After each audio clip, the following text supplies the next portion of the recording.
All right. Well, hello, everyone, and welcome to Tuesday Notary Titans for Tuesday, September 12th, 2023.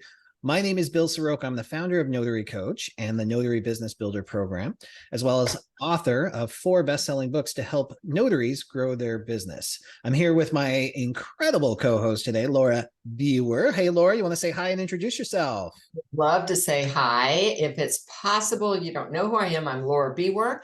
I am founder of Coach Me Laura, co-founder of Notary Business Builder, and recent best-selling co-author with Bill on Beyond Loan Signings, how to monetize your notary business through specialty work. Awesome. Thank you, Laura. And today we have a special co-host with us. You know, we do this on occasion on Tuesday Notary Titans. And today we get to introduce you to Susie Sivkop, one of the amazing leaders over at National Notary Association that helps make so much possible. Susie, hi, you want to come on and tell everyone a little bit about you? Hello, hello. Yes, I've been with the National Notary Association for about 20 years now as an instructor, and Laura and I would travel together, and those were some good old days. And now I work in the product area where I help, with any virtual events we offer and some of our social media Q&A and different posts and things like that, just to make sure we're in connection with our virtual community. And all of this kind of evolved over the pandemic when we realized people are communicating in new ways and they need to connect in new ways. They're learning in new ways. And so that's where our Success Summit was born. And so it's evolved as well over the last 3 years. And and we've learned how important it is to bring the virtual authorities, the folks who are really taking the lead out there, like Bill and Laura, together to provide even another platform for folks. Yeah, It's awesome. so vast, the virtual world. I It can't keep up. is. And we will never run out of stuff to talk about, Yeah, right? There's yeah. always something to share and a different platform to do it on. Susie, we love having you here. And you might recognize Susie. She's a little bit of a social media celebrity herself. If you follow the NNA, she's got I haven't seen the TikToks yet, but I see on Instagram all the time delivering that value. So today, Susie's going to help deliver some of that value to you as well. So this is a great opportunity if you have questions for Laura, Susie, or myself. We're all three going to participate in answering these questions. So here's how it works. Tuesday Notary Titans is like an old-fashioned radio show, but we're on video. So you use your virtual hand, raise your virtual hand, as a few of you have already done. When we call on you, we ask you to tell us what state you're in. Ask your question very directly, maybe give us a little bit of context if we need it, but then get right to the question, and then you can mute out and let us answer. One of us or any of the three of us might answer, or all three of us might answer as well. Plus, the real value of a group like this is your own perspective and experience. So light up the chat. If you hear a question and you found a solution or you've got a resource, please share that. Speaking of that, use this opportunity to connect with each other as well. Your notary network is one of the most powerful tools that you have in your toolbox. You're going to need each other for support, for resources, or even for referrals. It's a very powerful opportunity that you have here. So let's get more of those hands up in the air. We have a few announcements that we'll get to first, but since Gloria has so patiently been raising her hand, let's jump into it. Hey, Gloria, welcome up. Tell everybody what state you're in and how we can help. Hi, yeah, Gloria Holt. I'm in California, and I have a couple of quick questions. Number one is, when you first introduced the certified trust delivery agent, you said something about how it came about, something about the attorneys across the nation that approved or reviewed it, that sort of thing. I'm creating a series of small videos, and I wanted to do one kind of on that on the certification. Great idea. Tell me where to find that. Tell me more. What specifically are you looking for? Well, that was it, where you mentioned about how it came about, And I think you mentioned something about attorneys that approved it or reviewed it across the nation, something like that. Yeah, are you looking for the launch webinar where we talked about all that? Right, right. Yeah, absolutely. Let me put that in the link here for you. If you're Mhm. listening, that was the next big boom for mobile notaries. It was that event, and we go into detail about that. It's at notarycoach.com/boom. And then I just typed that into the chat, Gloria, so you can find that. But yes, that's exactly one of the main reasons we created the Certified Notary Trust Delivery Agent program was because as I, behind the scenes, was calling up estate planning attorneys, talking about the value that the notary community has. We have all these passionate notaries, and many of the responses were, yeah, but I've tried notaries and they don't know what they're doing, or they don't understand estate planning. Right. Or they don't show up, or they do show up. They show up in sweatpants or flip-flops, so we had a very similar challenge to what we had in loan signings, 10 years ago, 5 years ago, we had in estate planning. So that was one of the reasons that this program did come up. And then we recruited some of those estate planning professionals to participate as an advisory board in the program. Okay, so did you have like a number of professionals to advise you, or how did that, Yeah. or did it just come from your experience? Laura, how many do we have? I can't remember. Was it 10 or 13 on the advisory board? I think it was somewhere between 10 and 13. I don't recall the exact number myself. Yeah, somewhere in there. We had a nice core group from around the country to advise on that. Okay, all right, good. Now, the other very quick question, thanks for that. That really helps. Sure. The other quick question has to do with, I don't know how many people are using Thumbtack. I'm getting a lot of inquiries from it, but they're wanting my social security number before they'll give me those leads. And I'm a little bit dubious about it. Do you know anything about it, or does anybody know anything about that? Is that for tax reporting reasons, Gloria? No, that's just to sign up for it. And I'm a little leery of that because that's unusual for any. It's interesting. I mean, if it's legit, and they're trying to identify you, there's workarounds for a business if you have your EIN. I do. But I'm They curious. don't even ask for that. It's just like, I signed up for Social it. Security. They send the leads, and then you can't even open the leads until you give them the social security number. And I'm worried about that. That is interesting. Back when I used Thumbtack, that was not the case. Laura, have you heard anything on this, or Susie? No, it wasn't a case for me either. Yeah. I have used it, and now I don't like it personally. I found that the leads are not really leads that are appropriate for mobile notaries. There are people that want to come into an office and they're not interested in, paying for the travel. So I don't find that the leads were of any value for me. So I don't use it anymore, but I was never required to offer up my social security number.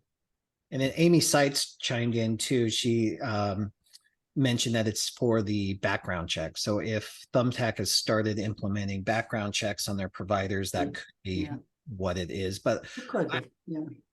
Well, thanks for the feedback. Appreciate that. Thank you. You bet. I always want to do a little more due diligence in those things, just to make sure that I'm not getting, like, there's not somebody pretending to be Right. Thumbtack or something when it comes in. So make sure it's all legit that way. And then anybody who's working with Thumbtack, if you have perspective on that, please put it in the chat as well. And thank you, Amy, for chiming in on that. Great. Thank Good you. question. Thank you, Gloria. Sharon Brake, also in California. Great to see you here. How can we help today? Hi, good afternoon. Question about POAs, power of attorneys, documents.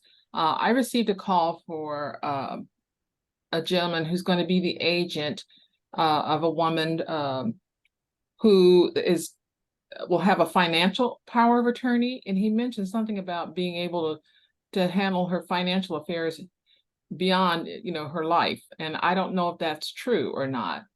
I have not heard of any power of attorney documents where you have that type of power after someone's deceased. Is there such a thing? Good question, Laura. What do you? Yeah, so I would tell you that first, a couple different things. One is, no, a power of attorney doesn't go beyond the grave. So they're only meant to be utilized during the lifetime. Now, he may have a different document, such as a will that he's named as an executor, or he might be a successor trustee. And in those cases, he would continue to handle things. That would be the next document that gives him authority. But what I would tell you is whether he thinks that or not isn't for us, the notary, to worry about. Right. Right. Doesn't matter if he thinks it or doesn't think it. I know that that is not how those documents work. And there's other documents that have to be in place to continue. Yeah, well, he just mentioned that to me in setting up the appointment, and I didn't comment one way or the other. I just said I would need to speak to the principal and make sure she knows what she's signing, and she's going to be present, of course. So I have to verify her ID and so on. And that was about it. But I just was curious, just for my own knowledge, if there was something I hadn't heard of before.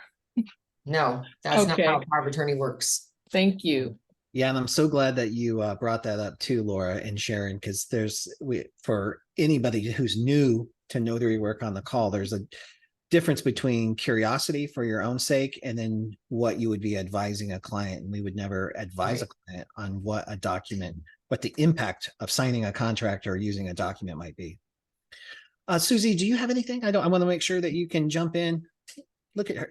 Laura must have trained you because you're on mute, just sitting back like a good. I know, I'm being good. Laura said what I was going to say about if it might have been another document, designating someone as an executor or trustee. But no, the only other thing I was going to say is we have to be careful about crossing that line into the unauthorized practice of law, and we can't advise the signer regarding their document. However, we do want to make sure that we ask them, are you aware of what you're signing and what this document's intent is, so that they're willing and aware. Great suggestion. Man, us notaries, we have this extremely important job, and yet we have these like limitations. And so with great power comes great responsibility, I guess, yes, right? Yes, it does. But it's like having little bumpers on the side, though. It Yeah. kind of guides us along. Like, oh, I like that. Little bumpers. That are UPL bumpers. I better get that .com real quick. I know. But this also brings up another great reason to have a powerful referral network. If somebody does have questions, or like Laura said, she just knows how these documents work. And even though she can't advise, she could suggest, hey, I have an attorney who might be able to review this for you, or I have 3 attorneys I could refer you to for a little bit of advice or a document review or something along those lines. So you can still be a resource. We don't have to be obstinate and just say, nope, I can't do that. There are other people who can give the advice that we can't give, that we can send them to. Now I have a ton of attorneys on my referral list, but when I was in full practitioner mode, I had 3. I had 3 that were just solid. I knew kind of based on the personality of the signer who I thought they'd get along with, or based on the side of town they lived in, like what would be convenient. So I could do my best to match them. And sometimes I just give them all 3, or make an introduction to all 3 of those attorneys and let them just decide which was the best fit for them. All right, Patricia Easley, welcome. Come on up. Tell us what state you're in and how we can help. Hello, everyone. I am in Newcastle, Delaware, and I just have one question. Would you be able to please explain what is fidelity approved, if I'm saying it right? Yeah, fidelity approved in the loan signing world. Laura, do you want to take a minute and talk about that? Sure. And there's been different variations of definition of this. Even today, it's changing. But basically, it means that the notary has been approved, and there are 2 different levels of that. One is the signing service that hires them has the approval, and then the people that work under that signing service have that approval when working under that signing service. The other level is Fidelity Direct. So, for instance, I'm Fidelity Direct. That means any title company or lender can hire me directly, and I have that approval. Now, how do you get that? direct approval.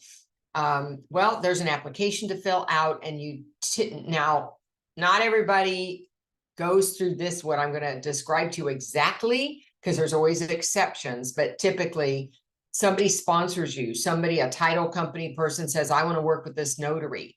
And they are the ones that will then ask for that application to be sent to you from wherever that comes from, Fidelity Corporate, whoever that is. And then you fill that all out and you submit it. And it's pretty lengthy and involved application process. And then they approve you. And then once you have that approval, every year there's a follow-up, which is pretty small follow-up to acknowledge the policies and so forth. And so that's pretty much how it works.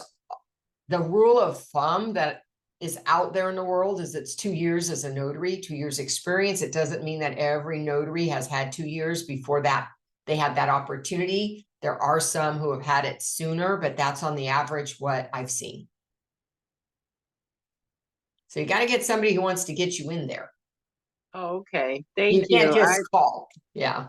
Yeah, I heard about it. I heard that some people were saying they were that whatever that status approved, but then found out that they were not, because I guess that long process that you were talking about had not been completed. But I thank you for that. Right. But they could have been approved under a signing service, because the signing service has the direct approval. And if they work for that signing service, they don't have to have it personally. They get it by osmosis by working for that signing service, but it doesn't transfer from service to service to service. It's just for that one company. Oh, okay. Okay. That's okay. Okay. Thank you.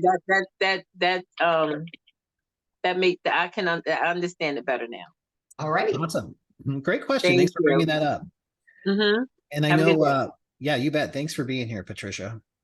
I'm just going to take that and run with it a little bit too, because there is, and Laura touched on this, there's exceptions to every rule. And there are Fidelity escrow officers. Fidelity is a huge conglomerate of companies, right? They own a little bit of everything. But if you're under the Fidelity umbrella, there are oftentimes managers and escrow officers that can still get you signings without the approval process, or you can cultivate relationships with them and they can streamline or expedite your approval process. All of those things exist. So don't let approval stop you, or lack thereof. Sue Wetzel, thanks for being here. You want to unmute, tell everybody what state you're in and how we can help.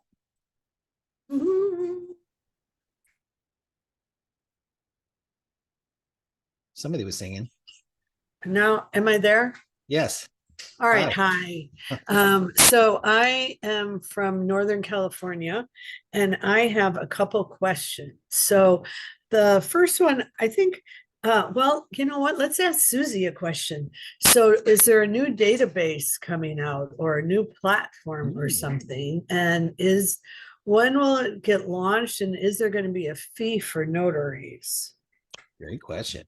Thank you, Sue. Yes, findanotary.com is a new platform that notaries can subscribe to through the National Notary Association, and kind of like signingagent.com. However, it does kind of open the doors to more general notary work. And I honestly don't know anything about the pricing, because I don't work in that area, and I'm in my own little la la land, unfortunately. So, but I can find the website and plop that in the chat for you. I'll do But it. it is a national platform. So it's already live. It is live. Yes. Mm-hmm. All right. Perfect. Thank Yeah, you. folks are already getting work. Yeah, let me put that on here. Oh, Bill, you're more resourceful than I am. It would have taken me a minute to find it. And then I posted the wrong link. But Matt, I have a question for you, because I saw you here somewhere. And so it's an apostille question. So So you're in San Francisco and I am in San Jose. And so you said that your prices were $150. So I recently did an apostille and it was $40 to ship my package there. Then it was $40 to send it back. This one had two, I don't know if the right word is authentication that I needed from the Secretary of State, which was $20 a piece, which brought that to $40. And I think I only had, let's just say I had one notarization in that package, and that brought it to $135. So if those are my numbers and you're charging $150, where is it profitable?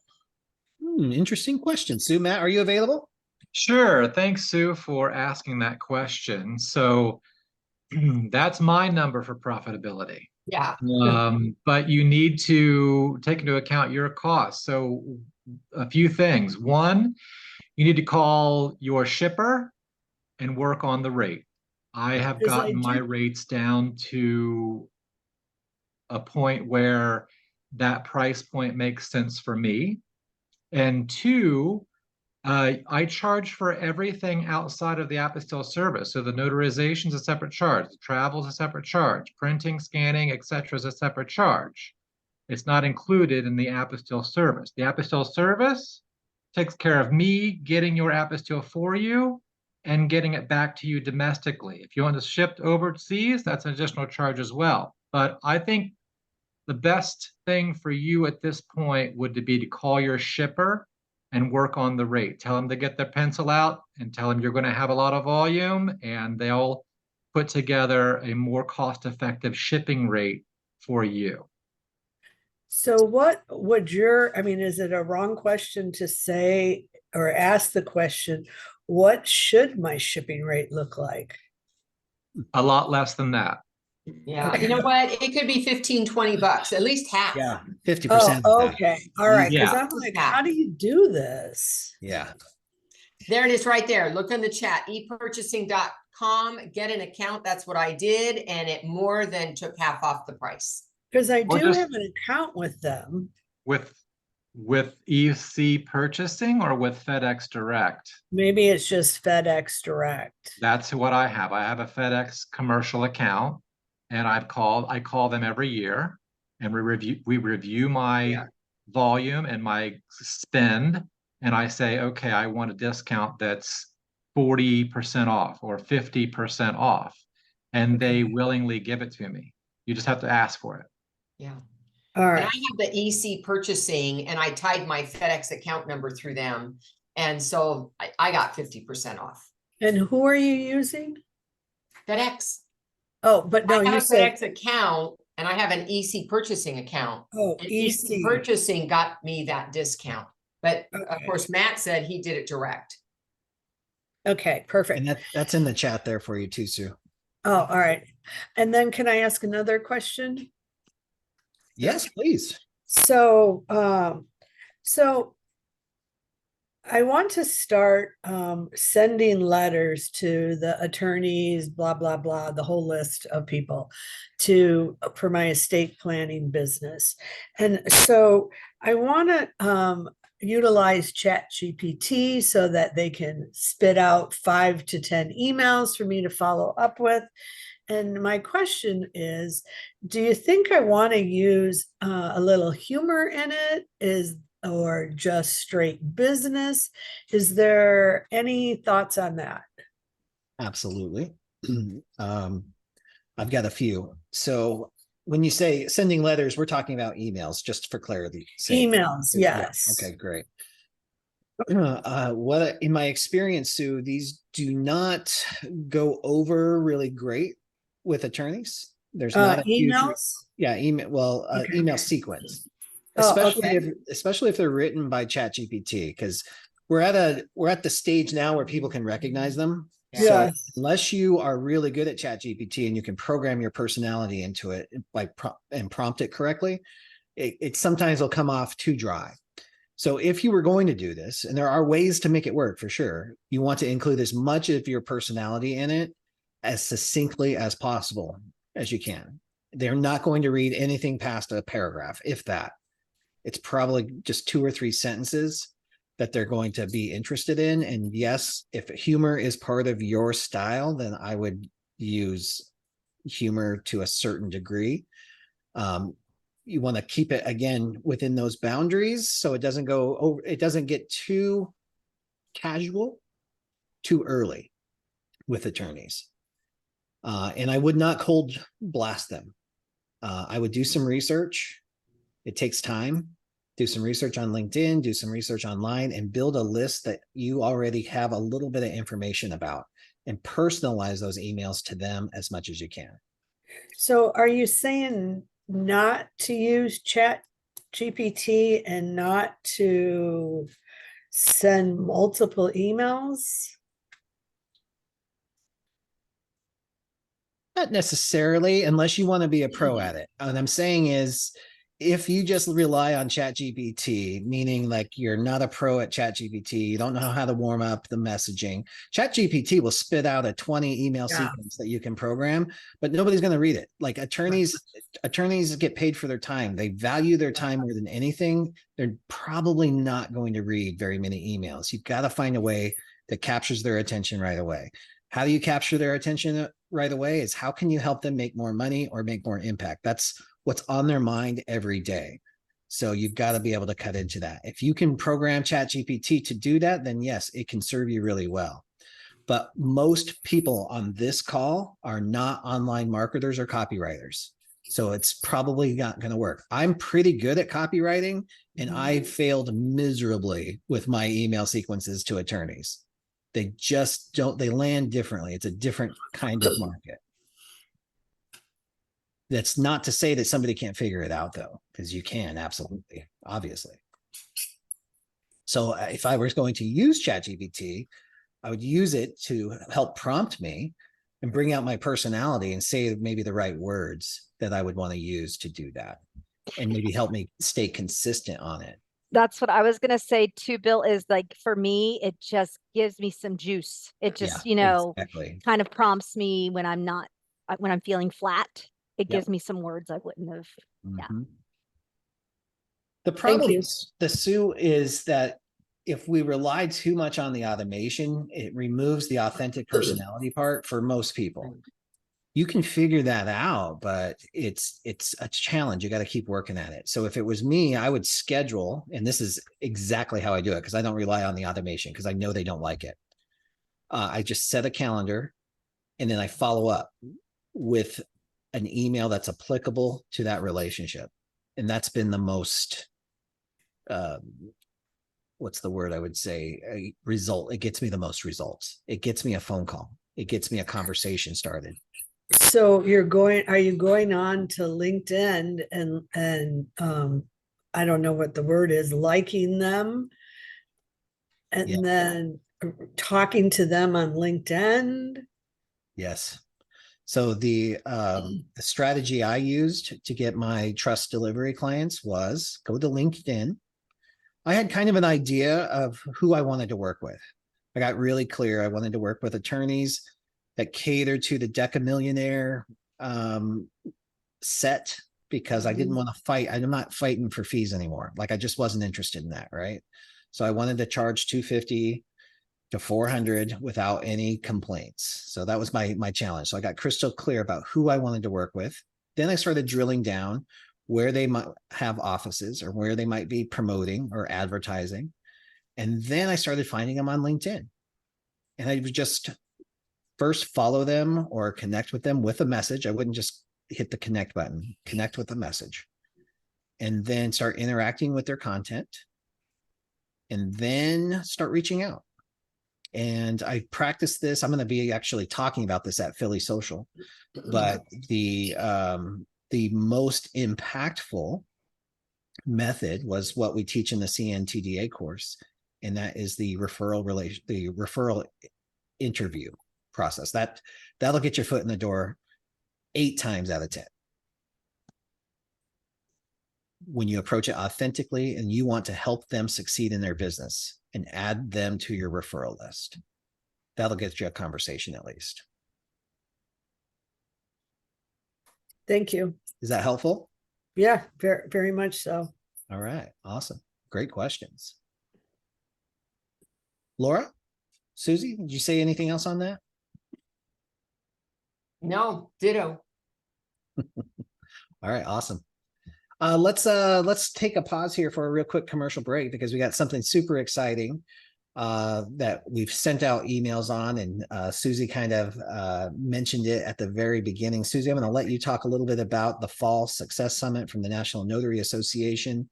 Guys, it's 1 week from today is the cutoff, September 19th, for the early bird pricing of just $49 for that event. Susie, can you tell us a little bit about it? Yes. We have the most brilliant of experts on our panel for the Success Summit. It is Bill and Laura and Jen Neitzel. So we've partnered with worked with NBB to bring you, in our past summits, they've all brought amazing content, very current, up to date, like what you need to know now to build your business, make your money, all that good stuff, what's happening in the industry. But they've all been kind of separate speakers who weren't necessarily attached to each other in any way. And we found, we've definitely tried to make sure that there was something thematic that connected it all. And you walked away with this like beautiful, like kind of combo of steps. But what's amazing about this one is that it is going to be brought to you by Notary Business Builder. These guys are going to, provide insight separately, but then come together to chat about it. So I'm the most excited, honestly, about this summit over all of them. And I'm also excited about the fact that we've been able to offer like early bird pricing so that it's more accessible for people. That absolutely thrills me. And we were just talking about authentic relationships. That's one of the things that we're going to focus on. Jen Neitzel's going to talk about how important that is beyond the stamp. And then Laura, I cannot wait to hear what you're going to talk about. I mean, just show me the money, and you talking about how to pay yourself in a certain way that, just really can enrich your current budget or setup. And I need to know about all of this. So I'm really excited about that. And of course, everything that you say, Bill, but like you just, you talking about the opportunities out there, opportunity knocks. And it's so funny because when we were working on the description, I threw together some words and I said billions of households, and he was like, Susie, maybe you should change that to millions of households. I was like, oh yeah, I tend to just kind of have a lot of hyperbole in my speech, but so we changed it to millions, but I'd like to change it to gazillions of opportunities. Zillions. Tens of them. Yes. Gazillions. I like that word. Yeah, I don't know. I mean, these folks that are on this call, they already know how valuable the information that you guys bring is, and I'm excited about the focal points that you're going to bring to the summit. So anyway, October 19th from 9 a.m. Pacific time to 2 p.m. And early bird until September 19th. And we'd love for you all to join. Yeah. So, yeah. Awesome. Thank you so much, Susie. We really, truly appreciate the opportunity. I know I speak for Jen, Laura, me, of course, and Brandon's going to be there too, talking about findinotary.com. Yeah. We'll talk about Find a Notary as well. Yeah. Yeah. Totally. So thank you for all your support and attendance at that event. It should be a blast.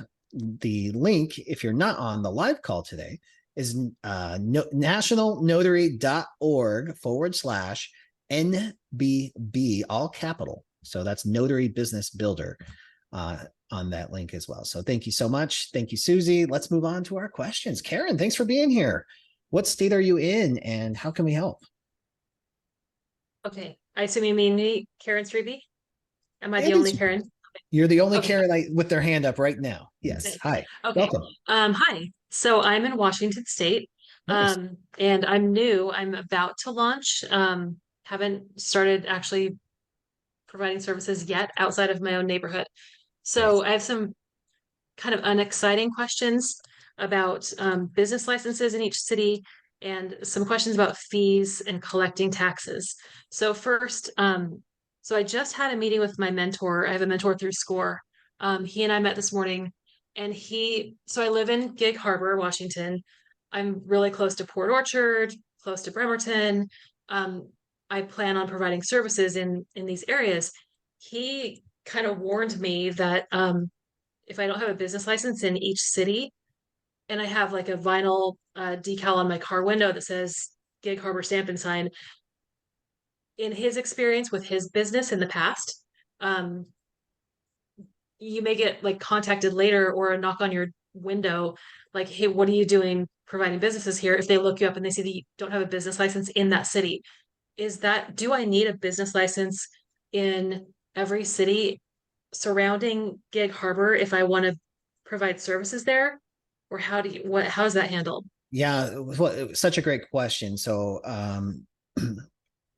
out of my lane to provide advice on whether or not you have to have a license in the cities or not, the best thing to do would be contact the actual cities. What I will tell you is, because you're providing a public service, you hold a public office as a notary public. I've never heard of that. I've never heard of that have to happen. It's usually the city that your home office is based in is where you might consider having a business license.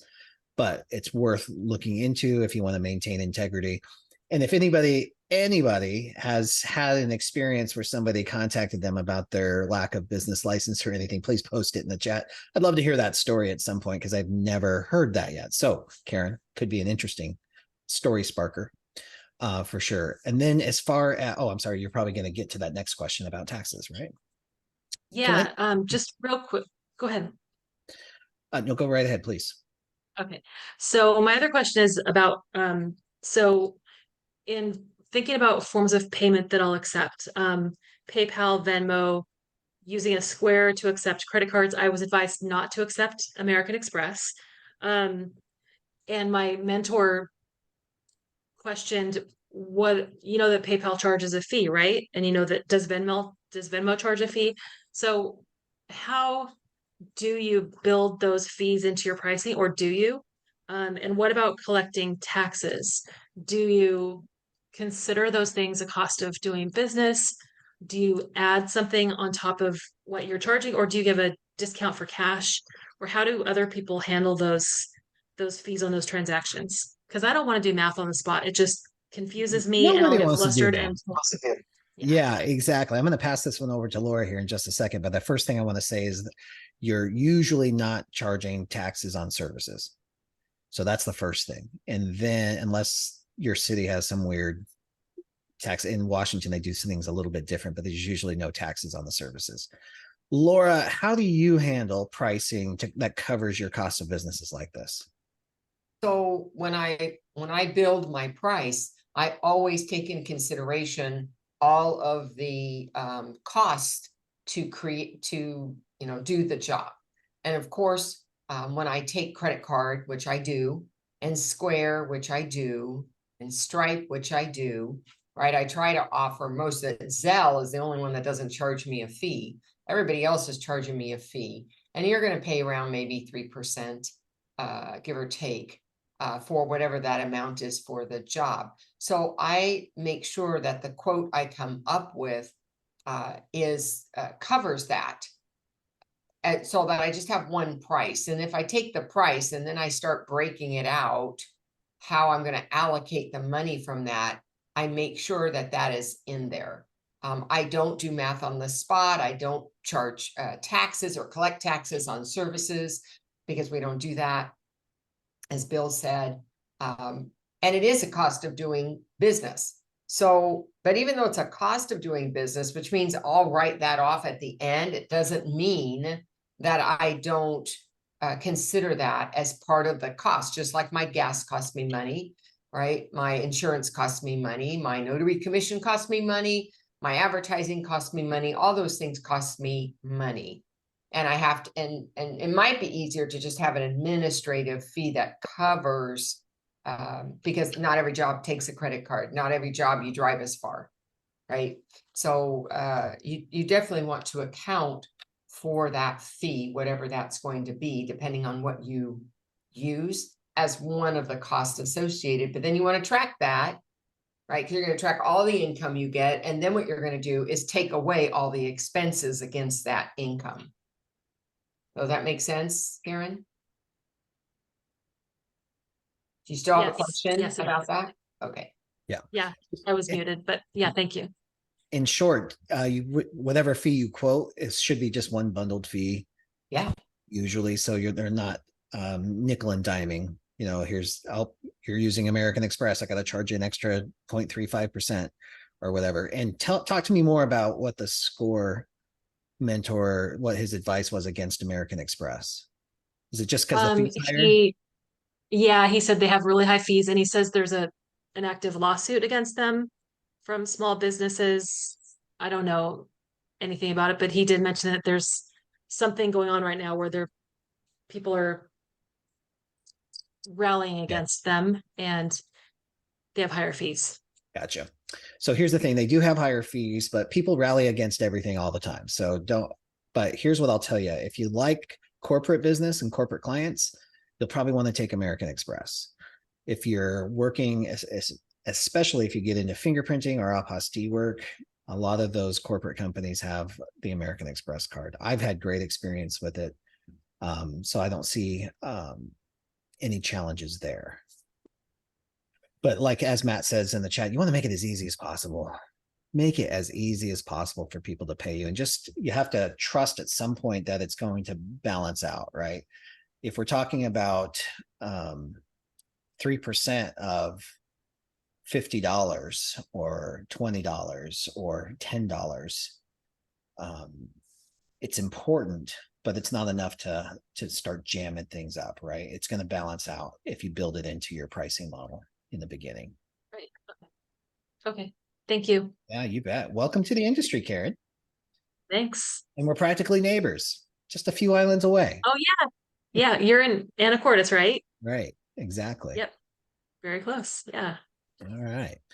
I also want to talk a little bit about mentors. I think SCORE has come a long way. When we first started really moving on the mobile notary business in 2015, 16, nobody in SCORE had ever heard of mobile notary. So they would tell you that you can't make money as a notary, so they'd shut it down. So when you partner with SCORE, and SCORE is a great service, make sure you find somebody who's open-minded and has some experience in a service-based business, maybe even a mobile business too, because a lot of times the advice you get might be kind of, they're retired, right? It's the something of a retired entrepreneurs. So they need to be up to speed on where things are today. And it sounds like, Karen, yours is, he's aware of the lawsuits and everything. This isn't about that particular mentor. But when you're seeking mentorship at SCORE, make sure that they've got some experience that will apply to your business and industry. Laura, Susie, would you say anything else on that? Anything else? All right, great. Just want to make sure I'm not hogging the microphone here. Roberta, so good to see you. Welcome up. Thank you. Pleasure to be here. I had a question last week and I wasn't able to get on Laura's Inner Circle because I signed up too late. I had a question in reference to electronic IDs. There's a pilot program going on in California, and I just wanted to know if you've encountered anyone trying to show their ID off their phone, and how do you handle that? Great. Laura, what do you say? Yeah, actually, we did talk a little bit about that on Laura's Inner Circle. So interesting. Somebody did ask the question. And that there is a pilot going on in California. There's other states that have been doing it already for quite some time. It's not a scan or picture of their ID on the phone. It's actually have to go into a portal to get to the DMV. And it only allows you to see a certain amount of information as appropriate for what the need is. And so California can use one. We can take one. but it has to be one that the ID information that pops up is been sent through the portal, through the agency that provides the license. It cannot be a photo or a scan. Okay, so there is reference to DMV, their portal. It's their portal. Yeah, they have some kind of app on their phone that they have to utilize to access that portal. Okay, so I could have used this person's ID. I just didn't know Yeah. what information does it have that I would take and put in my journal? It would be the same as a regular ID. Okay, The same thing as a driver's license that you have manually, and people are typically, they're told, carry your hard card just in case it's not accepted. We don't have to take it. We can say we want the hard card, but I'm just saying that you can. okay, And it's gonna look like all the right information, a photo of them, all the information you'd see on a regular hard card, you'll find on this one. okay. Yeah. Thank you for that. A second question, I don't know, this might be a rabbit hole. In one of the Laura Inner Circle meetings, Jen was there, Jen Cooper, and there was a question in reference to the acknowledgement. Mhm. When you have on such and such a date before me, Roberta Teichman, comma, the word a, the indefinite article a, notary public. Someone mentioned that having that word a should not be in there, a notary public, rather than comma notary public. It could present a problem. It will likely, if it's going to present a problem, it would be with recordable documents because the A doesn't belong there. Other documents, nobody would probably notice, but you need to know the documents you're working with. And if it's an internal document, it's probably not going to create a problem, but the Secretary of State has said it doesn't belong. That is not in compliance with what is shown in statute. You should replace it. So in estate documents, I had this one attorney have pre-printed my name, comma, a Sure. notary public. So let them know. Let Okay. them know that they please remove the A because we have to have it look exactly like what was built into the statute because we're a state where it's actually right there in the law. This is what it has to look like. Otherwise, you're going to have to keep replacing it. Okay, whoa, so.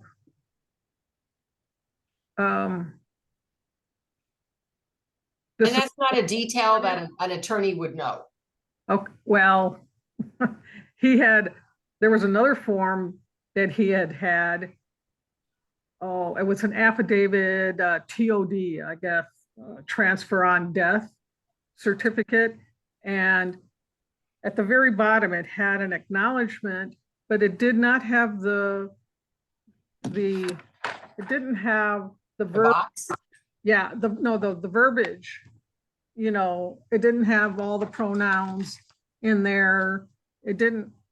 Wasn't Okay, so that's your job, Roberta. You're the notary. right. That's your job to know and to point it out if it's not correct. I'm happy to replace it with my own compliance certificate. That's Yes. part of why we have jobs, is we know that. I did, but he, being the attorney, he says, well, since this was a form he downloaded from the state or from this entity, I says, Doesn't no, matter.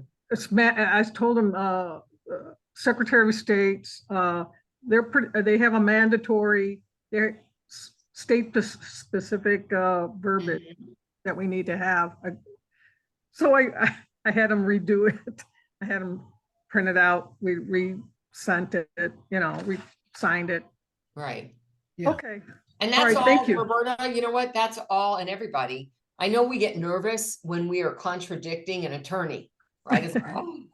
But I gotta tell you, it's all in your presentation. It's all in the way you do it, right? Yes. You don't want to be having a big discussion about this in front of their client. You want to make it as easy to make the transition to the right one as possible. And so that's really what I want to point out. I have had to have this discussion with attorneys in the past, and it's really not a big thing. Once they know it and they've got it, then we're good to go. But the first time is always the hardest time, indicating, oh, I see that we're missing the notice box with that verbiage. That's a requirement in California. Can we get this on here? Okay. You can redo it if you'd rather it to be on your document, or I'm happy to have one of my compliance certificates because I keep those handy. Okay. Okay. Thank you very much. Welcome. Yeah, thanks for the opportunity to talk about that, Roberta. We oftentimes count on the state, even the federal government or the attorneys to know this stuff, but they oftentimes do not. So thank you. All right, Yvette, welcome. Come on up. Tell us what state you're in and how we can help. Thank you. Yes, I'm in Colorado, and I just have a quick question here. Curious about the E&O insurance, whether the insurance from the NNA covers the press presentations, or is it similar to like loan signings where you need it's advisable to have additional coverage because the NNA coverage only covers your actual certificate, like the actual notarization. So I just wanted to get clarification on that, if there is a difference or not. Yeah, great question, Yvette. And what I'd like to do is I'm going to throw this at Laura because I know she talks about this quite a bit. And I'm going to mute you because we got some background noise. And then I'd love to, Susie, if you've got something that you'd add to it, I'd love for you to come up as well. Laura, what do you say? So just like in loan signings, errors and omissions insurance is specific to the notarial work that you're doing.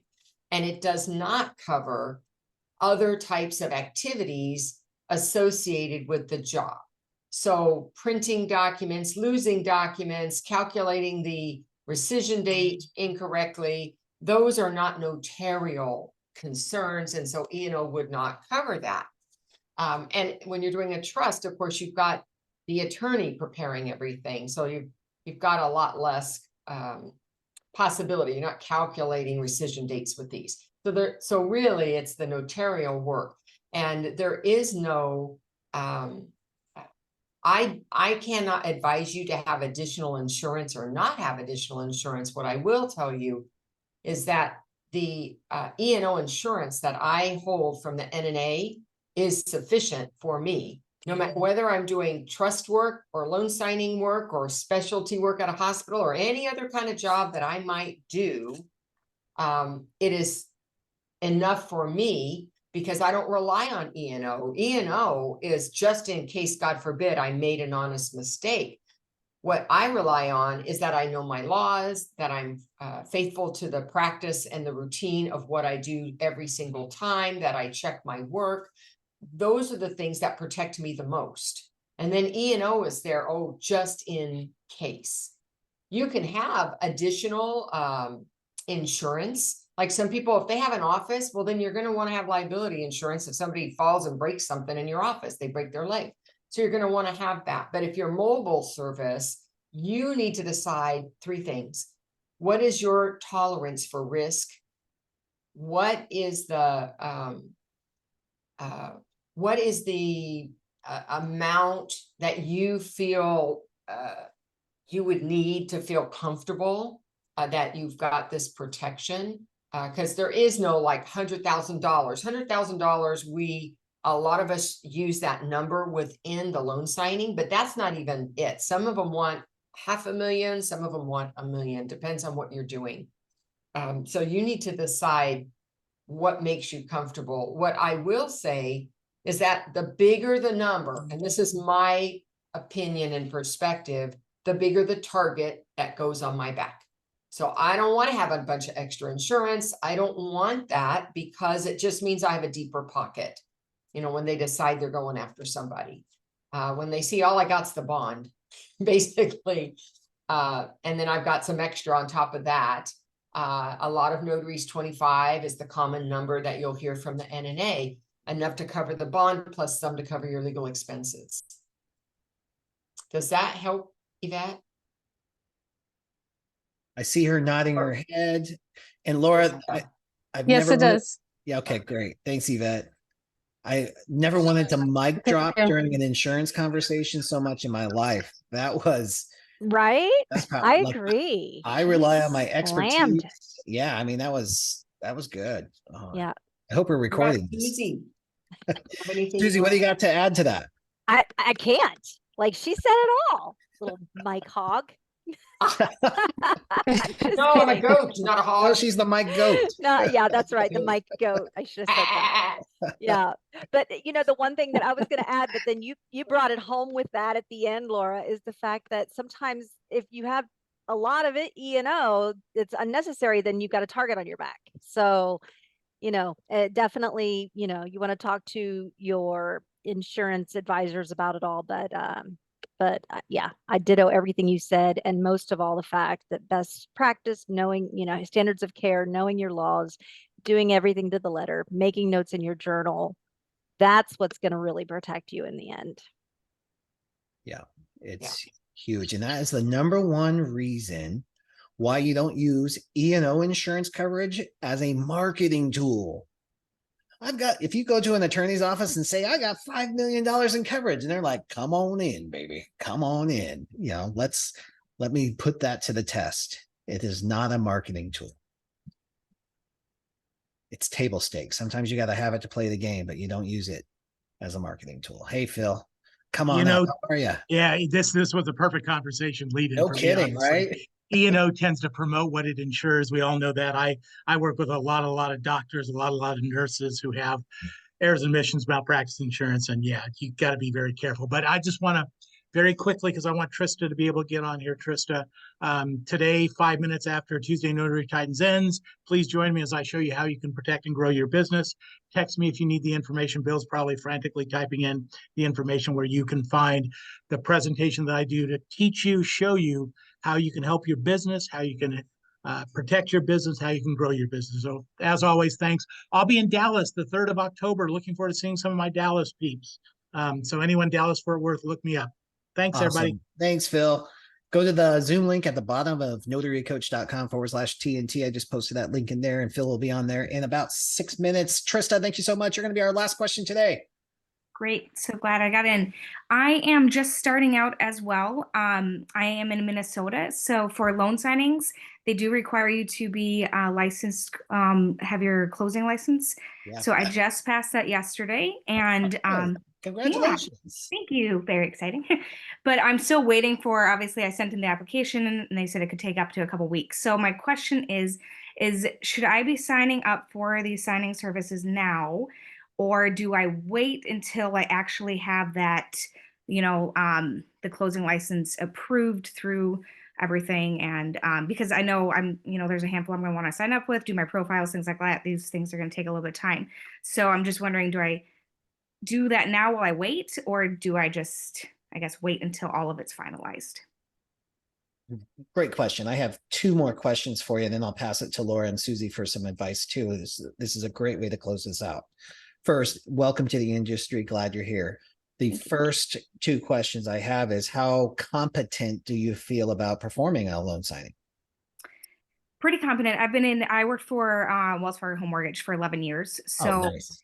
Yeah, so this was kind of my next step on, what to be doing. I did take the remote, I did take courses through the NNA as well. So I'm feeling pretty good. I just wasn't, sure how fast that works when I sign up. Is it going to take some time? So do I have some buffer? Or I don't want to be not available for jobs if somebody reaches out, you know what I mean? I don't want to look like I'm turning down jobs right away. Perfect. And that brings me to my second question is, do you have a referral network? So if that does happen, if people do call and you're not ready, or you haven't been approved, you don't have your license yet, do you have other people you could pass that to? I have one person I did find. I still am ready, like meeting her. We haven't met in person, but I found her through TikTok. She just started out a couple months ago, so I can't really vouch for her yet because I don't really know. So it's a little tricky. But I did reach out to her wanting to meet to say it'd be great if we could use each other as a backup if everything works out. But I guess I don't feel comfortable referring yet because I don't really know her, so. That would be, I guess, no would be the answer to that question. all right. Long story short, Yeah, no. great questions. Okay, great answers. I love that. I think no matter what, it's not going to matter in the long run, right? So, but if we wanted to go by best practices, it sounds like you're totally confident and competent in your ability to do the work. So you're good there. I would build a referral network. That's what I would be focusing my time on right now, because you're going to need that more than anything.